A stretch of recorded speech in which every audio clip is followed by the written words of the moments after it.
Sir ನಮಸ್ತೆ. ಕರ್ನಾಟಕ ಪ್ರದೇಶ ಕನ್ನಡ ಸಮಿತಿ ವರಿಷ್ಠ ಸರ್ ಇತ್ತೀಚಿನ ಘಟನೆಗಳನ್ನೇ ತಾವು ಸೂಕ್ಷ್ಮವಾಗಿ ಗಮನಿಸ್ಕೊಂಡು ಬರ್ತಾ ಇದ್ದೀರಾ. ನೀಟ್ ಎಕ್ಸಾಮಿನೇಷನ್ ಪೇಪರ್ ಲೀಕ್ ಆಗಿದೆ, ತುಂಬಾ ದೊಡ್ಡ ಮಟ್ಟದ ಪ್ರತಿಭಟನೆ ಮಾಡ್ತಾ ಇದೆ, ಅದಕ್ಕೆ ತಾವು ಸರ್ ಮೊದಲನೇದಾಗಿ ಕೇಂದ್ರ ಸರ್ಕಾರದ ಜವಾಬ್ದಾರಿ ಇದು. ಈ ಜವಾಬ್ದಾರಿಯನ್ನು ಅವರು 121 ಮಕ್ಕಳು ಆತ್ಮಹತ್ಯೆ ಮಾಡ್ಕೊಂಡ್ರು ನೋಡಿ, ಅವಾಗ್ಲೇನೆ ಇವರು ಎಚ್ಚೆತ್ತುಕೊಳ್ಬೇಕಾಗಿತ್ತು. ಮತ್ತೆ ಆ ಇಲಾಖೆನ ಸರಿಪಡಿಸ್ತಕ್ಕಂಥ ಕೆಲಸ ಆಗ್ಬೇಕಾಗಿತ್ತು. ಇವತ್ತು ಈ ವಿಚಾರ ಮಕ್ಕಳು ಸತ್ತ ಮೇಲೆ ಮಕ್ಕಳಿಗೋಸ್ಕರ ಆ ಪರಿಸ್ಥಿತಿನ ನೋಡಿ ಸಾಮಾನ್ಯ ಜನರು ಕೂಡ ಇವತ್ತು ಬೀದಿಗೆ ಬಂದಿರ್ತಕ್ಕಂಥದ್ದು. ಪ್ರತಿ ಹಳ್ಳಿಗಳಲ್ಲೂ ಪ್ರತಿ ಊರುಗಳಲ್ಲೂ ಕೂಡ ನಾನು ನೋಡ್ತಾ ಇದ್ದೀನಿ. ಇದು ಬಹಳ ಜನ ಆಕ್ರೋಶವನ್ನ ಪಡ್ಕೊಂಡಿರ್ತಕ್ಕಂಥ ಒಂದು ಇದು. ಏನು ಧರ್ಮೇಂದ್ರ ಪ್ರಧಾನ್ ಅವರು ಬಹಳ ನಾನು ಅವ್ರನ್ನ ಬಹಳ ದೊಡ್ಡ ವ್ಯಕ್ತಿ ಅಂತ ಹೇಳಿ ಅನ್ಕೊಂಡಿದ್ದೆ. ಅವರು ಸ್ಪೋಕ್ಸ್ ಪರ್ಸನ್ ಆಗಿ ಬಿಜೆಪಿ ವಕ್ತಾರರಿಗೆಲ್ಲ ಕೆಲಸ ಮಾಡ್ತಾ ಇದ್ರು. ಆದ್ರೆ ಮಕ್ಕಳ ಭವಿಷ್ಯದಲ್ಲಿ ಇವರು ಆಟಗಳನ್ನು ಆಡಬಾರ್ದಾಗಿತ್ತು. ಬಹಳ ಎಚ್ಚರಿಕೆಯಿಂದ ಕೆಲಸ ಮಾಡ್ಬೇಕಾಗ್ತದೆ. ನನಗೆ ಗೊತ್ತಿರುವಾಗಿ ರಾಜ್ಯದಲ್ಲಾಗ್ಲಿ ದೇಶದಲ್ಲಾಗ್ಲಿ ಶಿಕ್ಷಣ ಇಲಾಖೆ ಮತ್ತು ರಕ್ಷಣಾ ಇಲಾಖೆ ಬಹಳ ಪ್ರಮುಖ ಪಾತ್ರವನ್ನು ವಹಿಸ್ತಿದೆ ಸಮಾಜದಲ್ಲಿ. ಬೇರೆ ಇಲಾಖೆಗಳನ್ನ ಎಲ್ಲಿ ಬೇಕಾದ್ರೂ ಸರಿಪಡಿಸ್ಕೊಳ್ಬಹುದು. ಆದ್ರೆ ಇಲ್ಲಿ ಯಾವ ರೀತಿ ಸರಿಪಡಿಸಕ್ ಆಗಲ್ಲ, ಆ ತರ ಪರಿಸ್ಥಿತಿ ಹೋಗ್ತಿದೆ. ಹಾಗಾಗಿ ಬಹಳ ಜವಾಬ್ದಾರಿಯುತವಾದಂತ ಮನುಷ್ಯ ಅಂತ ಹೇಳಿ ನಾನು ತಿಳ್ಕೊಂಡಿದ್ದೆ. ಆದ್ರೆ ನನಗೆ ಬಹಳ ನೋವಾಯ್ತು. ಇವತ್ತು ಏನು ಈ ಪ್ರತಿಭಟನೆ ಆಗ್ತಾ ಇದೆ, ಈ ಪ್ರತಿಭಟನೆಗೆ ರಾಹುಲ್ ಗಾಂಧಿ ಸಾಹೇಬ್ರಾಗ್ಲಿ, ಪ್ರಿಯಾಂಕಾ ಗಾಂಧಿ ಮೇಡಮ್ ಆಗ್ಲಿ, ನಮ್ಮ ಮಲ್ಲಿಕಾರ್ಜುನ್ ಖರ್ಗೆ ಸಾಹೇಬ್ರಾಗ್ಲಿ, ವೇಣುಗೋಪಾಲ್ ಸಾಹೇಬ್ರಾಗ್ಲಿ, ಎಲ್ಲರೂ ಕೂಡ ಬಹಳ ಹಗಲು ಇರಲು ಅಂದೇನೆ ನೆನ್ನೆ ಅರೆಸ್ಟ್ ಆಗುವ ತನಕನೂ ಕೂಡ ಕಾಂಗ್ರೆಸ್ ಪಕ್ಷ ಇದಕ್ಕೆ ಬೆಂಬಲವನ್ನು ಕೊಟ್ಟಿದೆ. ನಾವು ಕೂಡ ಕಳೆದ ಮೇ ತಿಂಗಳಲ್ಲಿ ನಮ್ಮನ್ನ ಕರೆದಿದ್ರು ಡೆಲ್ಲಿಗೆ. ಅವಾಗ ಜುಲೈ 20ಕ್ಕೆ ನೀವೆಲ್ಲ ಡೆಲ್ಲಿನಲ್ಲಿ ಜಂತರ್ ಮಂತರಲ್ಲಿ ದಲಿತ್ ಮೈನಾರಿಟಿ ಬಗ್ಗೆ ನಾವು ಒಂದು ಹೋರಾಟವನ್ನ ಮಾಡ್ಬೇಕಂತೇಳಿ ಅದು 2 ತಿಂಗಳ ಹಿಂದೆನೆ ನಿಗದಿಯಾಗಿತ್ತು. ಆ 20ಕ್ಕೆ ನಿಗದಿ ಆಗಿರೋದು 27ಕ್ಕೆ ಈಗ ಆಗಿದೆ. ಈಗ ಮುಂದಕ್ಕೆ ಬಂದು ಈಗ ಆಗಿದೆ. ನಾವೆಲ್ಲರೂ ಕೂಡ ಕರ್ನಾಟಕ ಪ್ರದೇಶ ಕಾಂಗ್ರೆಸ್ ಸಮಿತಿಯ SC ವಿಭಾಗದ ಎಲ್ಲ ಪದಾಧಿಕಾರಿಗಳು, ನಿನ್ನೆಯಿಂದ ನಾನೇ ಸುಮಾರು 40 ಜನ ಜಿಲ್ಲಾಧ್ಯಕ್ಷರುಗಳು, ನಮ್ಮ ರಾಜ್ಯ ಪದಾಧಿಕಾರಿಗಳು ಸುಮಾರು 180 ಜನ ಇದ್ದಾರೆ. ಎಲ್ರಿಗೂ ಕೂಡ ನಾನು ಕರೆ ಮಾಡಿ ಹೇಳಿದ್ದೀನಿ. ನಾವು ಮ್ಯಾಕ್ಸಿಮಮ್ 200 ಜನ ಮೇಲ್ಪಟ್ಟಿದ್ದಾರೆ, 175-180 ಜನ ಎಲ್ಲರೂ ಕೂಡ ನಾವೆಲ್ಲ ಕೂಡ ಬರ್ತೀವಿ ಅಂತೇಳಿ ಭರವಸೆ ಕೊಟ್ಟಿದ್ದಾರೆ. ಆದ್ರೆ ಈಗ ಏನು ಇವತ್ತು ವಿದ್ಯಾರ್ಥಿಗಳು ನೀಟ್ ಬಗ್ಗೆ ಪ್ರತಿಭಟನೆ ಆಗ್ತಾ ಇದೆ, ರಾಹುಲ್ ಗಾಂಧಿ ಸಾಹೇಬರು ಮತ್ತು ಮಲ್ಲಿಕಾರ್ಜುನ್ ಖರ್ಗೆ ಸಾಹೇಬರು ಮತ್ತೆ ನಮ್ಮ ರಾಜೇಂದ್ರ ಪಾಲ್ ಗೌತಮ್ ಸಾಹೇಬರು, ನಮ್ಮ ರಾಷ್ಟ್ರಾಧ್ಯಕ್ಷರು, ಇವುಗಳ ನೇತೃತ್ವದಲ್ಲಿ ಮತ್ತೆ ಕೆ ರಾಜುರವರ ನೇತೃತ್ವದಲ್ಲಿ ಏನ್ ನಡೀತಾ ಇದೆ ಇದು ನಾವು ಕೂಡ ಅವತ್ತು ಭಾಗಿಯಾಗ್ತೀವಿ.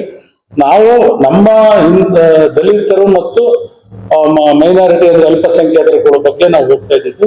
ಈಗ 3ನೇ ವಿಚಾರ ಕೂಡ ಇದೆ, 2ನೇ ವಿಚಾರನೂ ಕೂಡ ಇರೋದ್ರಿಂದ ನಮ್ಮ ವರಿಷ್ಠರು ಏನ್ ತೀರ್ಮಾನ ತಗೊಳ್ತಾರೆ ಅದಕ್ಕೆ ನಾವು ಭದ್ರಾಗಿರ್ತೀವಿ. ದೆಹಲಿಯಿಂದ ಈ ಕಾರ್ಯಕ್ರಮಕ್ಕೆ ಮುಖ್ಯಮಂತ್ರಿಗಳಿಗೆ ಮತ್ತು ಇವ್ರಿಗೂ ಕೂಡ ಕರೆ ಬರ್ಬೋದು ಅಂತ ಹೇಳಿ ನಾನು ನಮ್ಮ ರಾಜ್ಯ KPCC ಅಧ್ಯಕ್ಷರಿಗೂ ಕೂಡ ಕರೆ ಬರ್ಬೋದು ಅಂತ ಹೇಳಿ, ಯಾಕಂದ್ರೆ ನಮ್ಮ ಹಿಂದಿನ ಸಭೆಗಳಲ್ಲೆಲ್ಲ ಎಲ್ಲ ಮುಖ್ಯಮಂತ್ರಿಗಳು ರಾಜ್ಯಾಧ್ಯಕ್ಷರುಗಳು ಬಂದಿದ್ದಾರೆ.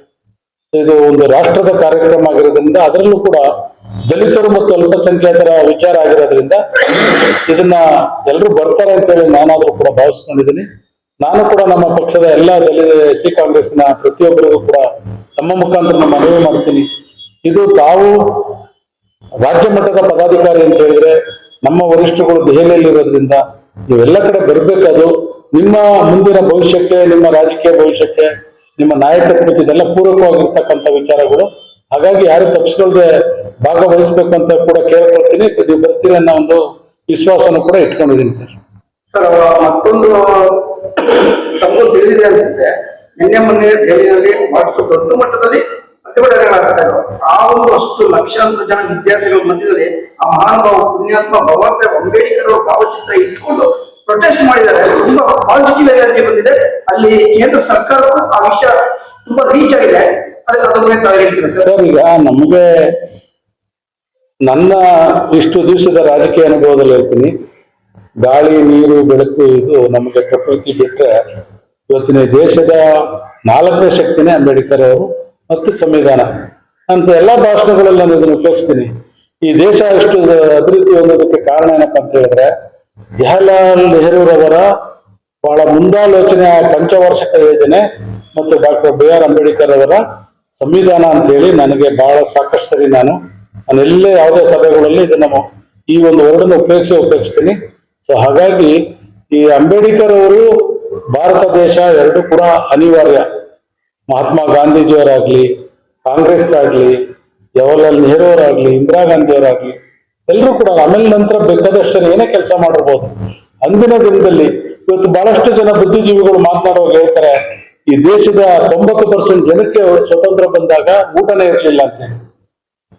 ಬಾಬು ಜಗಜೀವನ್ ರಾಮ್ ಅವರು ಅವರ ಏನು ಹಸಿರು ಕ್ರಾಂತಿ ಅಂತ ಹೇಳ್ತಾರೆ.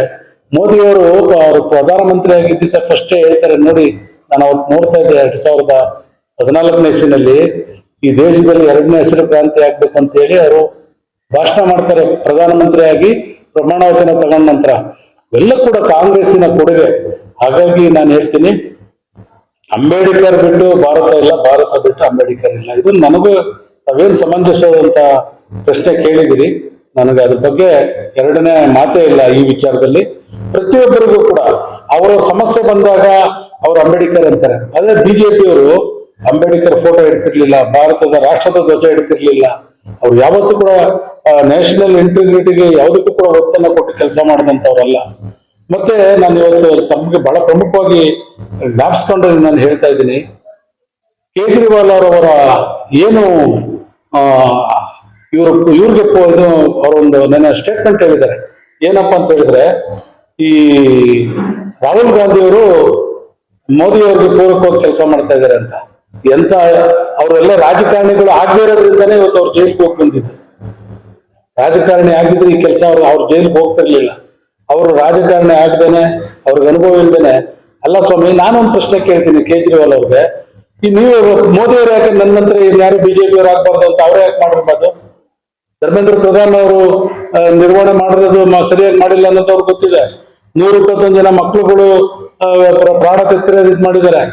ನನಗೆ ಈಗ ತಾನೇ ನಮ್ಮ ಉಪಾಧ್ಯಕ್ಷರಾದಂತ ಮುನ್ರಾಜ್ ಅವರು ಹೇಳ್ತಾ ಇದ್ರು, 147 ಬಾರಿ ಈ ದೇಶದ ಪ್ರಶ್ನೆ ಪತ್ರಿಕೆಗಳು ಸೋರಿಕೆ ಆಗಿದೆ ಅಂತಕ್ಕಂಥ ಮಾತನ್ನು ಹೇಳ್ತಾರೆ. ಮೋದಿ ಅವ್ರಿಗೆ ಗೊತ್ತಿಲ್ವ ಇದೆಲ್ಲ? ಯಾವ್ದೋ ಒಂದು ಊರಲ್ಲಿ ಪ್ರಾಣ ಹೋದ್ಮೇಲೆ ಗೊತ್ತಾಗೋದಿಲ್ಲ ಇಂಥ ವಿಚಾರಕ್ಕೆ ಸತ್ತಿದ್ದಾರೆ ಅಂತ ಹೇಳಿ.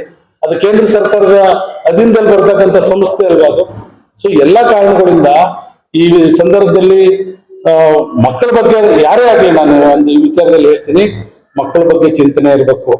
ಇವತ್ತಲ್ಲಿ ಸತ್ತಿರೋದು ನಮ್ಮ ಮಕ್ಕಳು ಅನ್ನೋದನ್ನ ನಾವು ಅರ್ಥ ಮಾಡ್ಕೊಳ್ಬೇಕು.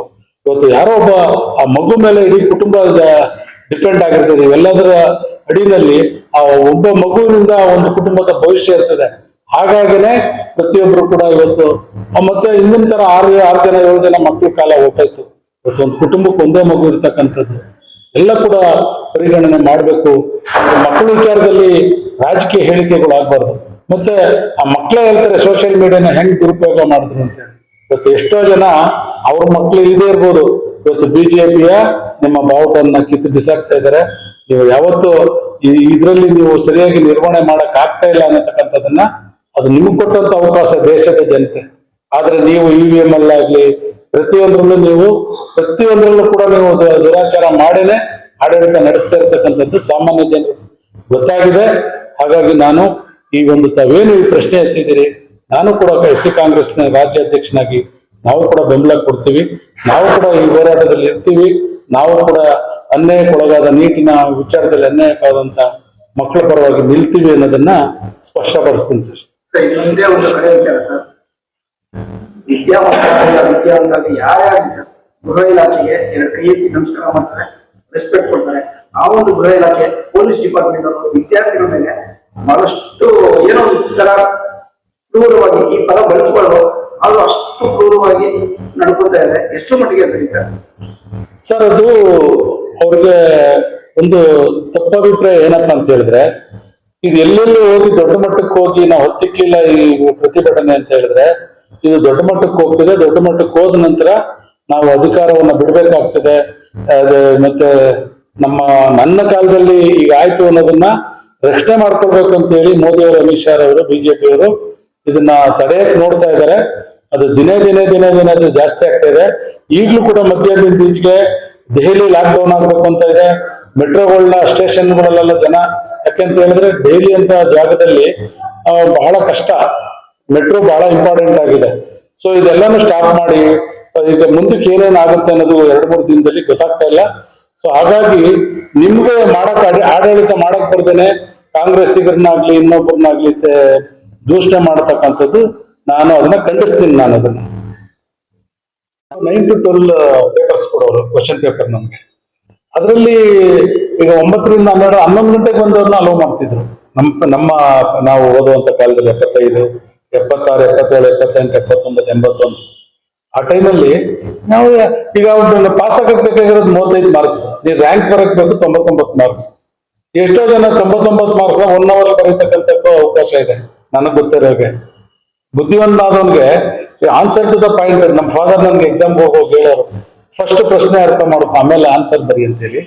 ಅದಕ್ಕೆ ನೀವು ಕಡೆಗಳಿವರೆಗೂ ಅಟ್ಲೀಸ್ಟ್ ಅವ್ರು ಪಾರ್ಟಿಸಿಪೇಟ್ ಮಾಡಿದ್ದಕ್ಕಾದ್ರೂ ಇವರು ಎಕ್ಸಾಮ್ ಬರೆಯೋನ್ಗೆ 10 hours 5 hours ಏನ್ ಟೈಮ್ ಇರ್ತದೆ ಅಷ್ಟು ಇಷ್ಟಲ್ಲಿ ಬಂದ್ರು ಅವಕಾಶ ಮಾಡ್ಕೊಡ್ಬೇಕು ನನ್ನ ಅಭಿಪ್ರಾಯದಲ್ಲಿ. ಹಿಂದೆ ನಾವೆಲ್ಲ ಸ್ಟೂಡೆಂಟ್ಸ್ ಆಗಿದ್ದಾಗ ಅದೇ ಪರಿಸ್ಥಿತಿ ಇದ್ದಿತ್ತು.